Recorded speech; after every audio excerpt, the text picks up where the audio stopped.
In che ban wa ban kwa chen pion di loro In che ban wa ban kwa chen pion di loro Yo kwa cha jenda pinom wa diar katyunge cho Jal katyunge cho Yo kwa cha jenda pinom wa diar katyunge cho Jal katyunge cho Kai du na in pyo chin ban wa kwa bin wa loin be Kai che pyo na penya nam ku e wa nyen na pyue Kai du na in pyo chin ban wa kwa bin wa loin be Kai che pyo na penya nam ku e wa nyen na pyue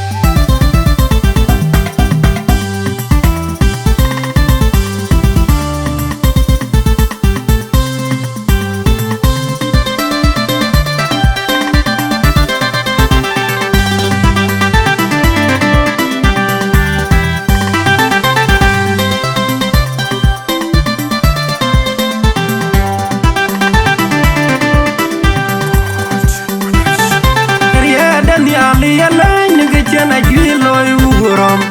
Amel gan yale ni udwal no de Watchin yale le ni chana jui loy uram Amel gan yale ni udwal no de Waje pion ya na tinga tiwa we Kawene mo ngirin gan ye me jong na je Waje manogu uti kun yale no buwa madwe Jong di dati yaman Don't yell at you, Robert. I wouldn't do it, young like you, young, not yet. No, I'm not cool. Come and loy, the pure and loy. He have a girl one real good, don't want to do it, but I mean, you know, my chin, a kajaga watch, Lani, I'm not gonna put him and you don't care, and if you're there, and you want to look and you couldn't get, you know, my chin, a kajaga watch. Lani I'm gonna put him in your no chair and piagan. And you were the look and the kunya okay bring on a pure war I'm the banjiga chon chang day do chung a pian the look day I'm a woman teach and watch all the you find on a pure war I'm the banjiga chon chang day do chung a pian the look day I'm a woman teach and watch all the you find We want to do kato kirtano yugel kirtano We want to do kato kirtano yugel kirtano Yugura gayen yugura yan ye chubangi gada Yugura gayen yugura yan ye chubangi gada Yugam wada kirto banya manja tonu walk Kalang ang ye akirwakun Anyar walk way koike Berduchen, Wachen, Queen of Pinon, the Kenny Yaju, Wachen, Queen of Pinon, the Kenny Bangi. While you go come, where the kid to Banya, and your tone walk, and then on the Akin Wakun, and Yawa, Wakoke, Toko Berduchen, Wachen, Queen of Pinon, the Kenny Yaju, Wachen, Queen of Pinon, the Kenny Yaju, Toywa, Wabu, Koibu Bang, the Kenny. And I came out to the charter. Bom jaga ego makunonge Jawa toy buga benegare Amin baba tagnom dugo Pinya tunganin inga piyo Degami kirto tondo Hey joga man mama tagnom dugo Pinya tunganin inga piyo Degami kirto tondo Hey joga man wan matagnom dugo Pinya tunganin inga piyo Degami kirto tondo Hey joga man yan kay tagnom dugo Pinya tunganin inga piyo Degami kirto tondo Hey joga man in la yumda matia ya dure Jiu wa yikirtana Ya miro Kabetela kapani yudaya Kudur jenge in la yumda matia ya dure Jiu wa yikirtana Ya miro Kabetela kapani yudaya Kudur jenge in la yumda matia ya dure Jiu wa yikirtana Kapani yudaya kudur jenge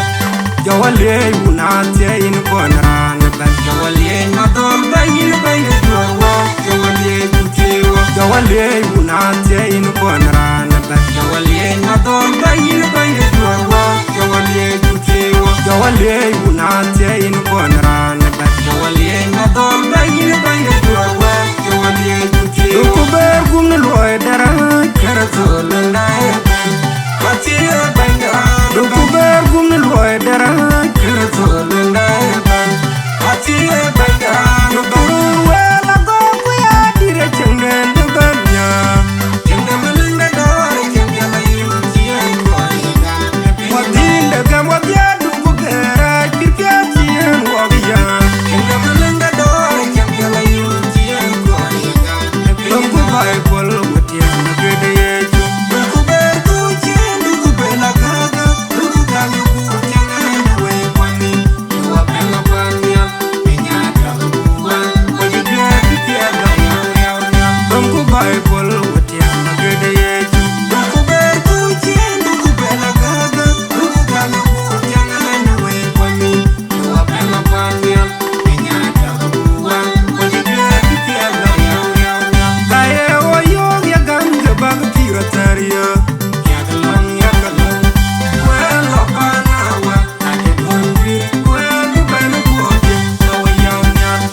Bar bang loy doy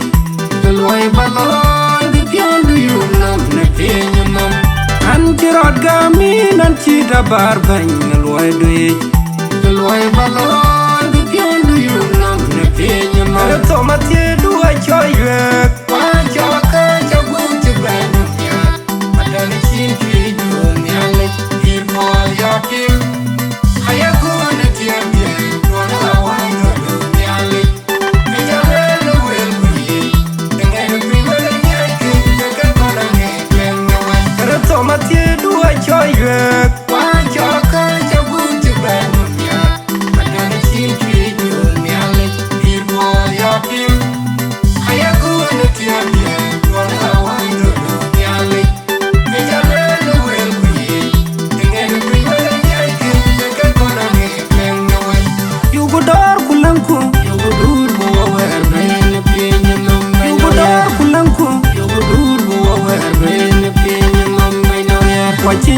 kwa nye penye nom banya we kwa yorwa no ma ti kwa nye wong man wele wanyi kerezo abugunga pi kwa chinyin kwa nye penye nom banya we kwa yorwa no ma ti kwa nye wong man wele wanyi kerezo abugunga pi kuj ko ja kanga ka ke chipon nya linda komana yo ko ye ko ge byo wele penye nom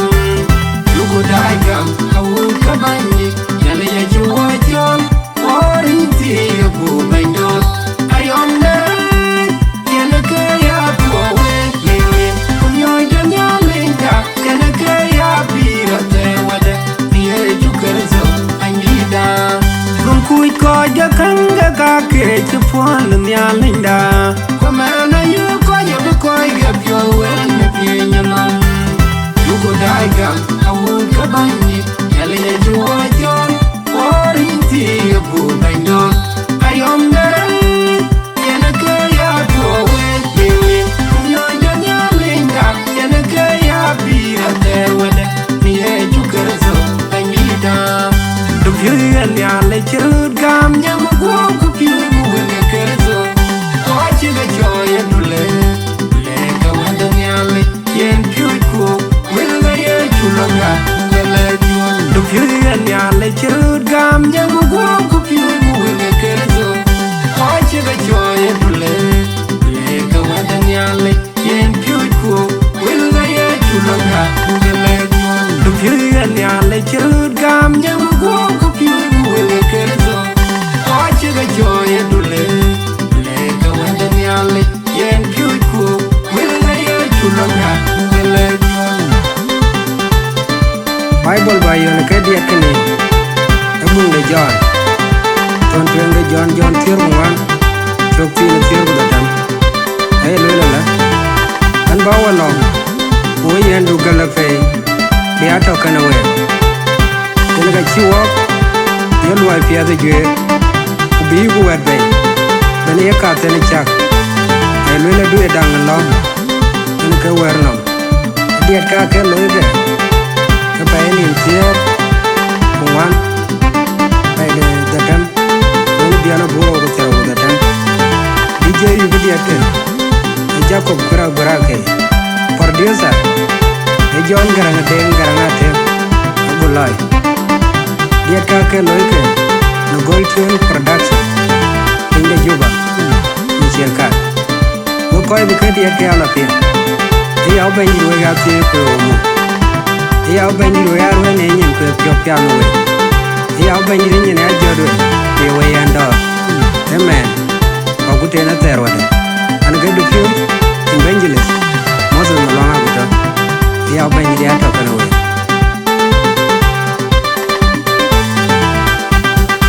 riya dan ya li ya la ni ga chana jwi loy wurom amel gan ya li ni ke budwal no me dia ko chin ya li la ni ga chana jwi loy wurom amel gan ya li ni ke budwal no me dia ko je pion ya na tinga ti wa